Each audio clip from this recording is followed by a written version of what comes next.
স্টিচের length মাপছি। Actually স্টিচের length হলো 17.2 সেন্টিমিটার। 17.2, তাহলে সেটাকে যদি ভাগ দেই 100 তে ভাগ দিলে এটা আসবে না। এটা হলো একটা স্টিচের লেন্থ। তাহলে একটা স্টিচের লেন্থ মানে একটা নিডেল দ্বারা তৈরিকৃত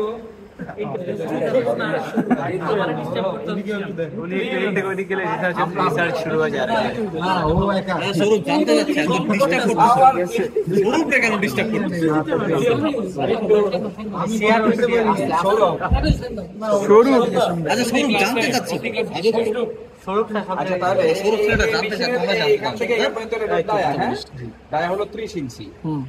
এটা হলো ডায়া। হ্যাঁ, তাহলে এটা ডায়া যদি পাই, তাকে যদি আমরা সারকামফারেন্স বের করতে হয় তাহলে তাকে পাই দিয়ে গুণ করি। তাহলে পাই দিয়ে যদি গুণ করি তাহলে টোটাল ফরিদি পেয়ে যাবো। তাহলে ফরিদির প্রতি ইঞ্চিতে নিডেল সংখ্যা এখান থেকে এখান পর্যন্ত হলো 1 ইঞ্চি।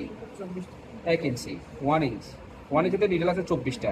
তাহলে 1 ইঞ্চিতে যদি 24টা থাকে, ফরিদি টোটাল ফরিদি দিয়ে গুণ করে দিলে টোটাল ফরিদিতে কতগুলো নিডেল আছে বের হয়ে যাবে। তাহলে মেশিন ডায়া লাগবে ফরিদি বের করার জন্য 8 প্রতি ইঞ্চি নিডেলের সংখ্যা। তাহলে machine dia gauge into pi total number of needle. এটা হলো সিঙ্গেল জার্সির জন্য।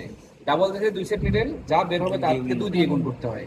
ঠিক আছে, তাহলে আমরা এই মুহূর্তে ধরে নিচ্ছি 30 ডায়া 24 গেজ সাপেক্ষে মেশিনের নিডেল হলো 3000।